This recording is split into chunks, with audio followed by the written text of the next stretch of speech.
Sujawal report इम्तियाज़ मेमर Sujawal election में मुख्तलिफ सियासी मानन फार्म जमा कराए। NA 224 ते शिराजी ग्रुप के अगवान सैयद शफकत हुसैन शाह शिराजी, सैयद अयाज अली शाह शिराजी, हुसैन शाह शिराजी, नसीर शाह शिराजी, बशीर उर्फ बादशाह शिराजी, नून लीग तरफा लाल बख्श जतोई PS 73 ते सागिया शिराजी भायर PS 74 ते अगोणो जिले नाजिम सैयद शफकत हुसैन शाह शिराजी, नसीर शाह शिराजी, शबीर उर्फ बादशाह शिराजी, अगोणो जिले चेयरमैन हाजी उस्मान खान मलकानी नून लीग तरफा गुलाम रसूल उन्नड़ भी फार्म जमा करायो। ज़रियन ॿुधायो त PS 74 ते इलेक्शन थींदी, सख्त मुकाबले जा इम्कान। शिराजी भाइरनि जी रैली में हज़ारे माण्हू शिरकत कई। शिराजी ग्रुप जी हामी मुज़फ़र हमीद मेमण, पीर अली कुतुब लाहूदी, असगर बटोरो, अमीन लुंड वरेरो, मोहम्मद बारण, गियास मेमण, हाजी हारून थेम, आफ्ताब शाह शिराजी ऐं ॿिया शरीक थिया। खानपुर महर रिपोर्ट अब्दुल वहीद गिलानी। खानपुर महर वेझो सिंधी सकाफ़त के हवाले सां सिंध एजुकेशन फाउंडेशन की सहकार सां हलंदड़ महराण मॉडल एलिमेंट्री स्कूल अदर महर में शानदार तकरीब मुनक़द कई वई, जिते सिंध की सकाफ़त बहकी पई। मुनक़द थींदड़ सकाफ़ती प्रोग्राम में स्कूल के शागिर्दनि ऐं शागिर्दड़नि सिंध की सकाफ़त ते तकरीरूं, सकाफ़त सां भरियल टेबलोज़ ऐं सिंधी सकाफ़त गीत पेश करे प्रोग्राम में कई आयल महिमाननि खे झूमण ते मजबूर करे छॾियो। तकरीब में सिंध जी सकाफ़ती रंगनि खे उजागर कयो वियो, जंहिंमें शागिर्दनि ऐं शागिर्दड़नि सिंध जे रंगनि ऐं रंगजी सिंध जी हज़ारे साल पुरानी तहज़ीब के उजागर कियो, जॾहिं त स्कूल के शागिर्दनि जे टैलेंट के ज़ाहिर करण लाइ उन्हनि में सवालनि जवाबनि, तकरीर ऐं नातुनि जा पिणु मुक़ाबला कराया। तकरीब जा महिमान ख़ास स्कूल ऑपरेटर मोहम्मद नवाज़ महर जिन हुआ, जॾहिं त ॿियनि महिमाननि में अमानुल्लाह महर, कादिर बख्श अब्बासी, मोहम्मद पुनहल महर, मंजूर अहमद महर, बशीर रज़ा महर शिरकत कई। शागिर्दनि ऐं शागिर्दड़नि नात, तकरीरूं, क़ौमी गीत, सेहरा, टेबलोज़, डांस मल परफॉर्मेंस पेश करे दाद हासिल कियो ऐं हो जमालो ते शागिर्दनि तोड़े महिमाननि झूमर हणी तकरीब खे चार चंड लगाए छॾिया, जॾहिं त उन मौक़े ते मुक़ररीन ॻाल्हाईंदे चयो त रिपोर्ट रियाज़ अली मीरानी शिकारपुर अकील अहमद सूमरो जो वेझो साथी वॾेरो आशिक़ अली सूमरो पंहिंजे अज़ीज़ माइटनि समेत तादाद में सूमरा बिरादरी समेत ऐं चाचे वॾेरे बहादुर अली सूमरो ऐं आशिक़ सूमरो शिकारपुर हाउस ते पहुची मोहतरम जनाब यारनि जो यार ऐं दोस्तनि जो दोस्त ऐं शिकारपुर जी तरक्की जो ज़ामिन इम्तियाज़ अहमद शेख ते एतमाद कंदे पंहिंजी बिरादरी समेत इलेक्शन ऐं संदसि जी मुकमल हिमायत करण जी यकीन दहानी कराई। उन मौक़े ते इम्तियाज़ शेख संदनि खे भलीकार कयो। इंशाअल्लाह मां अव्हां खे कॾहिं बि अकेलो न छॾींदुसि। मीरपुर ख़ास आम चूंड लाइ नामज़दगी कागज़नि जी जमा कराइण जो सिलसिलो 3 ॾींहं बि जारी आहे।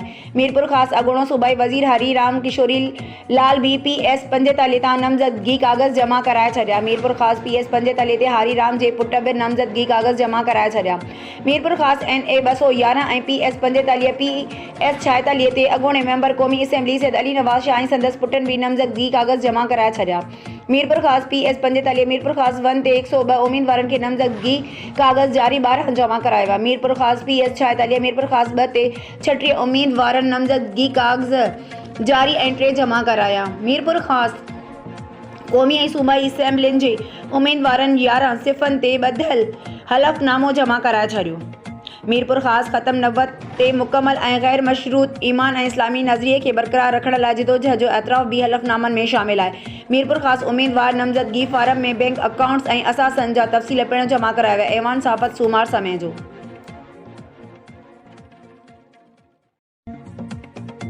खैबर रिपोर्ट अज़ीज़ गुल खैबर में खोसा बिरादरी मल्ला खैबर सैयद ऐं ॿियनि बिरादरियुनि पारां बेले खाते जे डिप्टी रेंजर मीर हसन शाह ऐं बेले खाते जे मुलाज़िमनि जे ख़िलाफ़ एहतजाजी मुज़ाहिरो करे रैली कढी वई। एहतजाजी मुज़ाहिरो ऐं रैलीअ जे अॻवान ज़हूर उर्फ कालू खोसो, सादिक खोसो, पुनू मला, सुराब खोसो, गफ़ूर मला ऐं ॿियनि कई। एहतजाजी मुज़ाहिरो खैबर प्रेस क्लब खां नेशनल हाईवे ताईं कयो वियो। एहतजाजी मुज़ाहिरे कालूनी खोसो, सादिक खोसो, पुनू मला, सुराब खोसो ऐं ॿियनि चयो त असां मालवंद माण्हू आहियूं, असांजो गुज़र सफ़र बेले सां आहे। ताज़ो हींअर बेले खाते जे मीर हसन शाह बेले खाते वारनि सां गॾिजी असां मथां कूड़ा केस दाख़िल कया आहिनि। हिकु माण्हू ते 8 केस दाख़िल कया विया आहिनि। असीं ग़रीब मालवंद माण्हू आहियूं, सिर्फ़ु असां ते ई कूड़ा केस दाख़िल कया विया आहिनि। खैबरानी बेले में हज़ारे एकड़ ज़मीन ते बासरनि जा कब्ज़ा आहिनि, उन्हनि ख़िलाफ़ त हिकु बि केस दाख़िल नाहे कयो वियो। हिननि जो त बेले में असां वण पोखिया हुआ, बेले खे बि असां बचायो, वणकारी लॻल हुई, पर बेले खाते जे ऑफिसरनि इहे वण वढाए उन्हनि खे विकिरो करे छॾियो ऐं असां हाणे ईअं करणु कोन ॾींदासीं। ऐं बनियूं कीअं साल अॻु असांखे पीर फरीद मोहम्मद खान जूणे जो सिंधड़ी वारो ऐं ॼाम सादिक अली खान जे दौर में मिलियूं हुयूं। हिन वक़्तु बि खैबरानी बेले ते बासर धुरियुनि जा कब्ज़ा आहिनि। उन्हनि बासरनि जे ख़िलाफ़ कानूनी कार्रवाई कई वञे। हिननि supreme court of Pakistan, high court Sindh, वज़ीर आला सिंध, IG सिंध ऐं ॿियनि आला अख़्तरनि खां मुतालबो कयो आहे त असां मथां कूड़ा केस ख़तमु कया वञनि, असांखे तहफ़्फ़ुज़ फ़राहम कयो वञे ऐं ॿेले खाते जे डिप्टी रेंजर मीर हसन शाह ख़िलाफ़ कानूनी कार्रवाई करे खेसि डिसमिस कयो वञे, न त ॿी सूरत में एहतजाज जो दाइरो वधायो वेंदो। काज़ी अहमद रिपोर्ट साहिल इलाक़ो इस्लामाबाद में बलोच मुज़ाहिरनि मथां पुलिस जी लाठीचार्ज, तशद्दुद ऐं गिरफ़्तारियुनि ख़िलाफ़ ऑल पाकिस्तान मरी इत्तेहाद तालीमी काज़ी अहमद पारां तालिक़े सदर अमीर अली मरी, अब्दुल सत्तार मरी, अब्दुल करीम मरी, लालदीन मरी, नूर नबी मरी ऐं ॿियनि जी अॻवाणी में प्रेस क्लब आॾो एहतजाजी मुज़ाहिरो कयो। अॻवाणनि साफ़ियुनि सां ॻाल्हाईंदे चयो, रियासत जे सभिनीनि खे बराबरि जा हक़ मिलियल आहिनि। बलोच औरतुनि पारां पंहिंजे प्यारनि जी बाज़ियाबी ऐं खंबे गुम थियलनि जी ॻोल्हा लाइ बलोचिस्तान जी तुर्बत खां डॉक्टर महारंग बलोच जी अॻवाणी में निकितल मार्च जे रस्ता रोक करे ख़ाली हथ बलोच औरतुनि, ॿारनि, बुज़ुर्गनि ऐं शागिर्दनि मथां सख़्त सीअ में वाटर कैन, आंसू गैस ऐं लठियुनि जो वसकारो करे ज़ुल्म करण जी सख़्त लफ़्ज़नि में मज़हमत करियूं था ऐं गिरफ़्तार बलोच अॻवान डॉक्टर महारंग बलोच ॿियनि औरतुनि ऐं मर्द शागिर्दनि खे आज़ादु करे पुरअमन एहतजाज करण जो हक़ ॾिनो वञे ऐं संदसि गुम थियल प्यारनि ऐं गिरफ़्तार थियलनि खे आज़ादु करे संदनि जा जाइज़ मुतालबा तस्लीम करे हक़ ॾिना वञनि। ॿी सूरत में पूरे सिंध पाकिस्तान में सख़्त एहतजाजी तहरीक। खानपुर महर रिपोर्टर खानपुर महर भरिसां सिंध एजुकेशन फाउंडेशन जी सहकार सां हलंदड़ Shah Latif model elementary school Dilshad में सक़ाफ़ती ॾियार जी मुनासिबत सां तक़रीब कोटाए वई। स्कूली ॿारनि तक़रीरूं, टैबलोज़ ऐं सिंधी लोक गीतनि ते झुमरियूं हणी ख़ूब दाद वसूल कयो, जॾहिं द मिड टर्म टेस्ट में पोज़ीशन हासिल कंदड़ ॿारनि खे एवॉर्ड्स पिणु ॾिना विया। ख़बर मूजिब खानपुर महर भरिसां ॻोठ दिलशाद गॾाणी में क़ाइम सिंध एजुकेशन फाउंडेशन जी सहकार सां हलंदड़ Shah Latif model elementary school Dilshad Gadani में सिंध जी सक़ाफ़ती जे ॾियारे जे मुनासिबत सां रंगारंग तक़रीब मुनक़द कई वई, जंहिंमें स्कूल जे उस्तादनि, शागिर्दनि ऐं शागिर्दियाणनि तोड़े वालिदैन सक़ाफ़ती वेस वॻा पाए वॾे अंग में शिरकत कई। जॾहिं त सक़ाफ़ती तक़रीब में शागिर्दनि तक़रीरूं, सक़ाफ़ती टैबलोज़ ऐं ख़ाका पेश कया ऐं सिंधी लोक गीतनि ते झुमरियूं हणी ज़बरदस्त दाद वसूल कयो। उन मौक़े ते स्कूल जे ऑपरेटर अब्दुल अज़ीज़ महर जो चवणु हो, सिंध जी सक़ाफ़त हज़ारे साल पुराणी सक़ाफ़त आहे, जंहिंजो मिसाल मुहनि जो दड़ो मां मिले थो। हिन प्रोग्राम जो मक़सदु शागिर्दनि खे पंहिंजी सिंध जी सक़ाफ़त बाबति ॼाण फ़राहम करणु आहे। संदसि वधीक चवणु हो त स्कूल जे उस्तादनि जी अणथक महिनत सबबु शागिर्द पोज़ीशन खणी रहिया आहिनि। ॿारनि खे तालीम ॾियण सां गॾोगॾु सक़ाफ़त जी ॼाण लाज़मी आहे। अहिड़नि प्रोग्रामनि वसीले ॿारनि में तालीम हासिल करण में दिलचस्पी वधंदी। होॾां तक़रीब जे आख़िर में मिड टर्म टेस्ट पेपरनि में पोज़ीशन हासिल कंदड़ स्कूली ॿारनि खे एवॉर्ड पिणु ॾिना विया। ठारूशा भरिसां ॻोठ बानो ख़ान तीवणो वासी जो ॻोठ जे असरनि जे ॾाढनि ख़िलाफ़ एहतजाज, हमलावर जवाबदार गिरफ़्तार करण जो मुतालबो। ठारूशा भरिसां ॻोठ बानो ख़ान तीवणो वासी पोरियतन इमरान तीवणो, अफ़ज़ल तीवणो एहतजाज कंदे चयो, ॻोठ जो बाअसर फ़ौजी एहलकार ग़ुलाम हैदर तीवणो ॾाढ करे बिना जवाज़ असांजे घरनि ते हमिलो करे औरतुनि ऐं ॿारनि मथां तशद्दुद कयो, जंहिंजो केस ठारूशा थाणे ते दाख़िल करायो आहे, पर पुलिस बि बाअसरनि खे गिरफ़्तार करण खां लवाए रही आहे ऐं बाअसर जवाबदार सरेआम घुमी रहियो आहे ऐं असांखे धमकियूं ॾेई रहियो आहे। हिननि SSP नौशरो फिरोज़ ऐं ॿियनि वस वारनि खां मुतालबो कंदे चयो त फ़ौरी तौर बाअसर खे गिरफ़्तार करे तहफ़्फ़ुज़ ॾेई इंसाफ़ कयो वञे, न त ॿी सूरत में सख़्त एहतजाज कयो वेंदो। रिपोर्टर नसीर अबड़ो, ठारूशा। सकरन दावत इस्लामी जी तालका निगरान हाफ़िज़ मुख़्तियार अली कुर्मी चयो आहे त कूड़ ॻाल्हाइणु हिकु पासे इंसान जी आख़िरत ख़राब करे थो त ॿिए पासे समाज में पिणु संदसि किरदारु मशकूक करे थो, जंहिंसां समाज में कूड़ ॻाल्हाईंदड़नि खे नफ़रत जी निगाह सां ॾिठो वेंदो आहे। हू दावत इस्लामी जे मदनी मर्कज़ फैज़ान मदीना सकरन में थींदड़ हफ़्तेवार इज्तिमा बाद कूड़ जी नहुयत जी अनवान हेठि लॻंदड़ मदनी हल्के में बयानु करे रहियो हुयो। हिन चयो त कारोबारी माण्हू अक्सर कूड़ जो सहारो वठंदा आहिनि, जेके पंहिंजो वकार विकिरो करण लाइ ख़रीद असुल क़ीमत खां वधीक ॿुधाइण या ग़ैर ज़रूरी शयुनि जूं ख़ूबियूं ॿुधाइण ऐं ख़ासि करे तिबी शोबे सां लाॻापियल माण्हू दवाऊं खपाइण लाइ शर्तिया इलाज जहिड़ा लफ़्ज़ इस्तेमालु कंदा। जेकॾहिं संदसि गुमान ग़ालिब न आहे त उहो कूड़ जी ज़मरे में ईंदो ऐं कूड़ो माण्हू जेकॾहिं सच बि ॻाल्हाए त समाज मथसि एतबार करण लाइ तयारु न हूंदो आहे। मीरपुर ख़ासि ॻोठ गुल मोहम्मद सियाल में ऐवान सहाफ़त जे उहिदेदारनि जे एज़ाज़ में तक़रीब कोटाई वई, जंहिंमें ऐवान सहाफ़त जे इलेक्शन 24/2023 में कामयाबी माणींदड़ सदर फज़ल शर, नायब सदर गफ़ार हुसैन, रिंग जनरल सेक्रेटरी अज़हर अली चढ़ड़, ख़ाज़न बाबू, शरफ़दीन लगारी, जॉइंट सेक्रेटरी गफ़ार शहर, MMC ज़मान, क़ाइम खानी रज़ा रिंद, नौमान हसन लगारी, तारिक पमर, जयराम दिया ऐं ॿिया शिरकत कई। जिते हाजी अली अहमद सियाल, अमजद कासिम सियाल ऐं सियाल बिरादरी जे माण्हुनि रिफ्रेशमेंट बाद आयल महिमाननि खे गुलनि जा तोहफ़ा ऐं अजरक पेश किया। उन मौक़े ते ऐवान सहाफ़त जी टीम उन्हनि जो बहितरीन अंदाज़ में इस्तक़बाल करण ते शुक्रियो अदा कयो। ऐवान सहाफ़त सूमार समय जो रिपोर्ट रियाज़ अली मीरानी शिकारपुर पुलिस मुक़ाबलो एक फोरू ज़ख़्मी हालत में गिरफ़्तार लखी गुलाम शाह थाणे जे फाटक नंबर 1 वटि पुलिस ऐं ॾोहारियुनि विच में मुक़ाबलो फायरिंग जी ॾे वठि में एक फोरू ज़ख़्मी हालत में गिरफ़्तार जवाबदार जी सुञाणप अशरफ वल्द मोहम्मद पनाह ॾेथो ॻोठ दरिया ख़ान जी रहवासी तौर थी आहे। गिरफ़्तार जवाबदार जे कब्ज़े मां टीटी पिस्तौल ऐं गोलियूं हथ कयूं वयूं आहिनि। जवाबदार खे इलाज लाइ अस्पताल मुंतक़िल कयो वियो। शुरूआती इत्तलाउनि मूजिबि ज़ख़्मी हालत में गिरफ़्तार जवाबदार शिकारपुर पुलिस जे केतिरनि ई संगीन ॾोहनि में मुलविस आहे। गिरफ़्तार जवाबदार जो क्रिमिनल रिकॉर्ड चेक कयो पियो वञे, वधीक जांच कई पई वञे। दड़ो मां रिपोर्ट पेश करियो आहे सागर दीदार हुकूमत। दड़ो में शहरियुनि तरफ़ां लाउड स्पीकर ऐं प्रेशर वारनि हारून वॼाइण ख़िलाफ़ एहतिजाजी मुज़ाहिरो। दड़ो में ट्रांसपोर्टरनि पारां गाॾियुनि में प्रेशर हारून ऐं वॾे आवाज़ सां लाउड स्पीकर वॼाइण ख़िलाफ़ शहरियुनि ऐं कासमी मस्जिद जे जमायतियुनि पारां एहतिजाजी मुज़ाहिरो करे नारेबाज़ी कई वई। शहरियुनि ऐं दुकानदारनि कासमी मस्जिद अॻियां मेन रोड ते हाजी साले कच्छी, मामा शफ़ी मेमन, पुनू ठेकरी, अज़ीज़ जान सोलंगी, इस्माइल कच्छी, आशिक़ अतारी ॿियनि जी अॻुवाणी में एहतिजाजी मुज़ाहिरो कयो। उन मौक़े ते मुज़ाहिरीन ॻाल्हाईंदे चयो आहे त सुज़ुकियुनि ट्रैक्टर ट्रालियुनि ॿियनि गाॾियुनि में प्रेशर हारून वॾे आवाज़ सां लाउड स्पीकर वॼाइण करे नमाज़ में ख़लल पवे थो। प्रेशर हारून ऐं लाउड स्पीकर सबबि कारोबार में रुकावटूं अचनि थियूं। दड़ो पुलिस खे काफ़ी भेरा दांह ॾिनी आहे पर अञा ताईं को बि तदारक न थी सघियो आहे। हिननि मुतालबो कयो आहे त गाॾियुनि में प्रेशर हारून लाउड स्पीकर वॼाइण ट्रांसपोर्टरनि ख़िलाफ़ कार्रवाई करे बेचैनी ख़त्म कई वञे। ॿी सूरत में एहतियात मीरपुर ख़ास निगरान वॾे वज़ीर सिंध जो मीरपुर ख़ास जो दौरो। सिंध जो निगरान वॾो वज़ीर जस्टिस आर मक़बूल बाक़िर अॼु मीरपुर ख़ास पहुचंदो। मीरपुर ख़ास निगरान वॾे वज़ीर मक़बूल बाक़िर जी मीरपुर ख़ास आमन खां अॼु शहर में सफ़ाई जो अमल तेज़ कयो वियो आहे। सिंध जे निगरान वॾे वज़ीर मीरपुर ख़ास पारां DHQ सिविल अस्पताल, शहीद Benazir Bhutto girls high school ऐं मीरा मोरी खां जो दौरो करण जो इम्कान आहे। मीरपुर ख़ास शहर जे मुख़्तलिफ़ शाहराहनि ते रंगीन पटियूं लॻाए ज़ुबैरा क्रॉसिंग पिणु ठाही वई। ऐवान सहाफ़त सूमार समय जो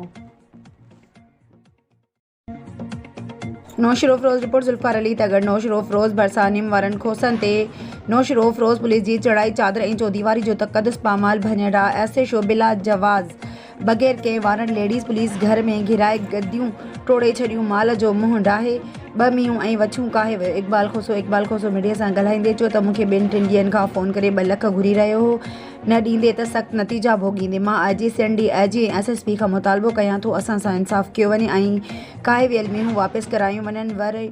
वरन मां इंसाफ़ लाइ कोर्ट सां घुरी। सकरन रिपोर्ट काज़ी जावेद सनाई। मुल्क में ऐलानियल जनरल इलेक्शन खां पोइ पूरे मुल्क जियां सकरन में पिणु क़ौमी ऐं सूबाई तकनि ते फारम वसूल करण ऐं भरण जो सिलसिलो शुरू। सकरन जे सूबाई तक PS 38 ते ख़बर लिखण ताईं 45 उम्मीदवारनि फारम वसूल किया, जॾहिं त 8 उम्मीदवारनि फारम जमा कराए छॾिया, जिन में सैयद ज़ैनुल आबिदीन शाह, सैयद जुमन मुनीर शाह, ग़ुलाम कादिर चांडियो, अली असगर रिंद, फारूक अहमद चांडियो, अली नवाज़ कीरियो, लियाकत अली ख़ानज़ादा ऐं सैयद अकील इक़बाल शामिल आहिनि। जॾहिं त क़ौमी असेंबलीअ जे तक NA 208 ते सैयद ज़ैनुल आबिदीन शाह, सैयद ग़ुलाम मुस्तफ़ा शाह, गुल मोहम्मद रिंद, सैयद महमूद अहमद शाह, सरदार ख़ान मोहम्मद दैरी, अनवर अहमद राजपूत, ॼाम तबरीज़ उन्नड़ ऐं सैयद ग़ुलाम अली शाह शामिल आहिनि। उम्मीदवार पंहिंजनि सवें कारकुननि ऐं पार्टी उहिदेदारनि सां गॾु जुलूस जी शक्ल में रिटर्निंग ऑफिस पहुची फारम जमा कराया। मीरपुर ख़ास समूरनि खातेदारनि ऐं ॿियनि लाॻापियल इदारनि खे घुर्जे त सालियानी पाणीअ जी बंदीअ खां अॻु पाणीअ जे तलाउ ऐं वाटर टैंकनि में पाणी ज़ख़ीरो कनि। Assistant एक्सकेटो engineer आबपाशी sub division Mirpur ख़ास जी पधिराई। मीरपुर ख़ास आबपाशी खाते सब डिवीज़न मीरपुर ख़ास जे एक्सकेटो इंजीनियर समूरनि खातेदारनि ऐं ॿियनि लाॻापियल इदारनि खे आगाही ॾिनी आहे त सालियानी पाणीअ जी बंदी दौरान सखर बैराज मां निकिरंदड़ वाहन ऐं शाख़ुनि ऐं ॿियनि वाहन में पीअण जे पाणी ऐं ज़रूरी इस्तेमाल लाइ पाणीअ जे तलाउ वाटर टैंकनि में पाणी ज़ख़ीरो कयो वञे त जीअं पाणीअ जी बंदी दौरान पाणी मुश्किलातुनि खां बची सघिजे।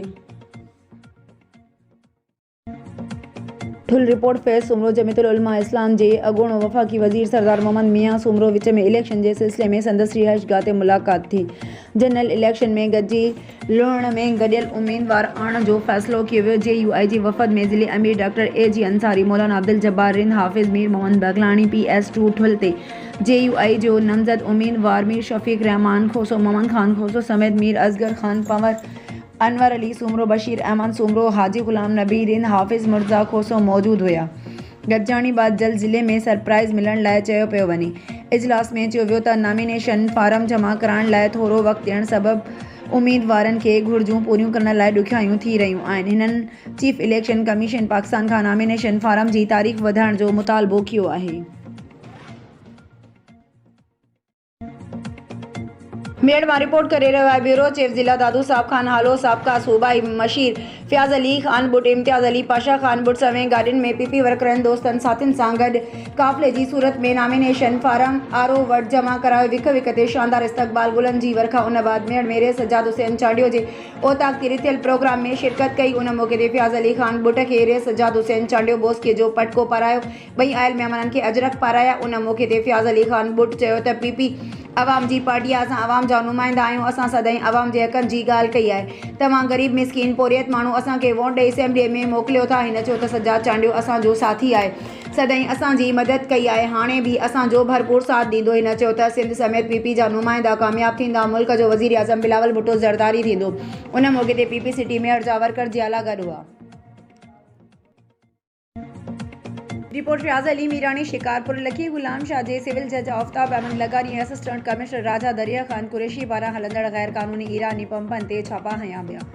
सखर शिकारपुर रोड ते ॼामड़ा बस स्टॉप वटि हलंदड़ ॼामड़ो पंप ऐं कुंडो शाख भरिसां हुज़ूर बख़्श तीन जे पंपनि ते छापा हणी गैर क़ानूनी ईरानी डीज़ल ऐं पेट्रोल हज़ारे लीटरनि पिणु पकिड़े पंपनि खे सील करे छॾियो। मथसि 50,000 ॾंढ पिणु विधो वियो, जॾहिं त हथ कयल ईरानी डीज़ल पिणु पुलिस हवाले कई वई। ठारू शाह 8 फरवरी ऐलानियल इलेक्शन बाद उम्मीदवारनि पारां नॉमिनेशन फारम जमा कराइण जो सिलसिलो जारी। NA 205 ते पीपी अॻवान सरदार उस्मान खान आलवाणी काफ़िले जी सूरत में कंडियारो पहुची असिस्टेंट कमिश्नर कंडियारो वटि फारम जमा करायो, जॾहिं त ॿियनि पार्टियुनि पारां बि फारम जमा कराइण जो सिलसिलो जारी आहे। रिपोर्टर नसीर अबड़ो ठारू शहर। झरक रिपोर्ट लखा ॾिनो। झरकाई दरगाह सखी शेख सूमार मेले जी चौथे मलाखड़े में भी शानदार मल मुक़ाबला थिया। पाकिस्तान पीपल्स पार्टी ज़िले ठठे जे सदर सादिक मेमण आफ्ताब आलम सुमरो, ममताज़ ममी Memon Saleem Gandro, Allah Dino Babar Gulab Babar, chairman UC Ongar Haji Mashooq Shafi Babar, doctor Sattar Dil Akhtar Dil, chairman UC Tando Hafiz Shah Akram Memon, vice chairman UC Tando Hafiz Shah साईं मीर मोहम्मद शाह, साईं गुलाम हैदर शाह, गुलाम नबी बबर, सदर UC झरक साईं नूर मोहम्मद बबर, हाजी रशीद मेमण, आज़ाद असगर दिल, अयूब मला ऐं ॿियनि वॾे अंग में शिरकत कई। उन मौक़े मेला कमेटी पारां आयल मौज़िज़ महिमाननि जो शानदार इस्तक़बाल करे खेनि सिंध जी सक़ाफ़त उजागर कंदी बोस्की जा पटका लुंघियो ऐं अजर कुओं पारां इज़त बख़्शी, जॾहिं त आयल महिमाननि सादिक मेमण आफ्ताब आलम सुमरो, हाजी माशूक शफ़ी बबर, गुलाब बबर, अकरम मेमण, अख्तर दिल, सलीम गंदरो, अयूब मला ऐं ॿियनि मल पहलवाननि ते हज़ारे रुपयनि जा बिल रखी ऐं मल पहलवाननि खे रोक रक़म ॾेई पहलवाननि खे नवाज़ी ख़ुशि करे छॾियो। रिपोर्ट फ़याज़ अली मीरानी शिकारपुर। शिकारपुर खां मीर असलम मक्सी जी रिपोर्ट। शिकारपुर लॻचक शहर मां अगवा थियल नौजवान मंसूर बिरोई जे वारसनि पारां पुलिस अख़्तियारनि खां मायूस थी बेवसी मां टंडे वारो क़ुरान शरीफ़ खणी इलाइक़े में घुमाइण जो फ़ैसिलो कयो आहे। मख़वी नौजवान जे वारसनि मौला बख़्श बिरोई, अमजद बिरोई, अब्दुर्रहमान बिरोई, मुश्ताक बिरोई, इमदाद बिरोई, दिल मुराद बिरोई, वाहिद बख़्श बिरोई, अब्दुल हुसैन बिरोई ऐं ॿियनि साफ़िन सां ॻाल्हाईंदे चयो आहे त हिननि जे नौजवान मंसूर बिरोई खे हिकु हफ़्तो गुज़री वियो आहे।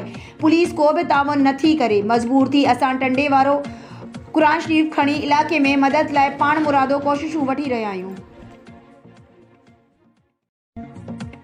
सिजावल रिपोर्ट इम्तियाज़ मेमण। मुल्क में इलेक्शन जे ऐलान खां पोइ पीपी ज़िले सिजावल जी क़यादत फारम जमा कराया। पीपी ज़िले सिजावल जे सदर रईस मोहम्मद अली मलकानी PS 74 ऐं संदसि भाउ हाजी शौकत अली मलकानी PS 73 ते अॻूणो डिप्टी स्पीकर मैडम रिहाना लगारी, हीर सोहो, अरबाब कामरान, परवीन लगारी, वाहिद परियाड़ NA ते अॻूणे ज़िले सदर अरबाब वज़ीर मेमण रिहाना लगारी जिन फारम जमा कराया। उन्हनि सां गॾु हाजी बाबू मेमण, अज़म खान मलकानी, मंज़ूर पली जो रब ॾिनो जत ऐं ॿिया समेत कारकुननि मौजूदु हुया। ॿिए तरफ़ परवीन लगारी साफ़िन खे ॿुधायो त पीपी ज़िले क़यादत असांखे इतला न कयो, असां पाण फारम भरायो आहे।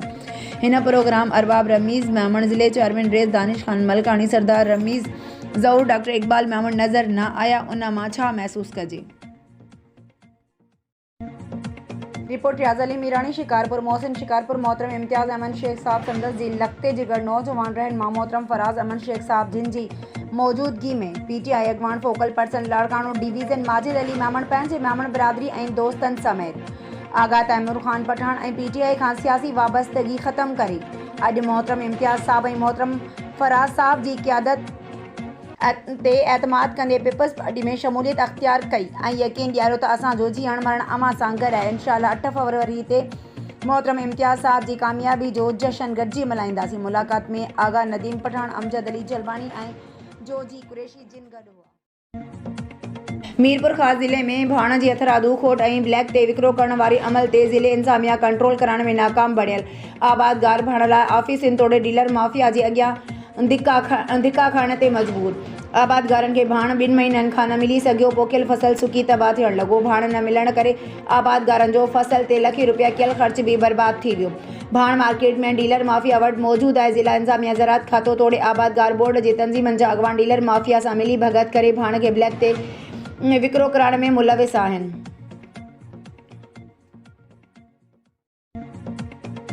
भान Saidabad Mohammad Ali Memon, Bhan Saeedabad assistant commissioner 7 Mohammad Ali Gopang 157 team ऐं भान पुलिस जे करप्शन सबबि आबादगार परेशान। 900 बोरियूं यूरिया भाण सां भरियल टालर डील ते छॾण ऐं ॻरी रिश्वत वसूल करण बाद भान सईदाबाद शहर में यूरिया महांगो थी वियो। भान सईदाबाद शहर में गुज़िरियल ॾींहुं यूरिया 6000 रुपया फ़ी बोरी मिली रही हुई, जेका अॼु 200 रुपया महांगी थी वई। हाणे भान सईदाबाद में यूरिया 6200 रुपया मिलण लॻी। भान सईदाबाद में गुज़िरियल ॾींहुं AC7 जे फोटो सेशन कार्रवाई बाद सील कयल सिकंदर बाबू मेमण जो गोदाम बि 3 लख रुपयनि एवज़ खुली वियो। Chief of army staff DG ISI निगरान वज़ीर आला सिंध चीफ सेक्रेटरी सिंध मामले जो नोटिस वठनि। अवाम जो मुतालबो। डील कंदड़ असिस्टेंट कमिश्नर 7 ख़िलाफ़ क़ानूनी कार्रवाई कई वञे। अवाम जो मुतालबो।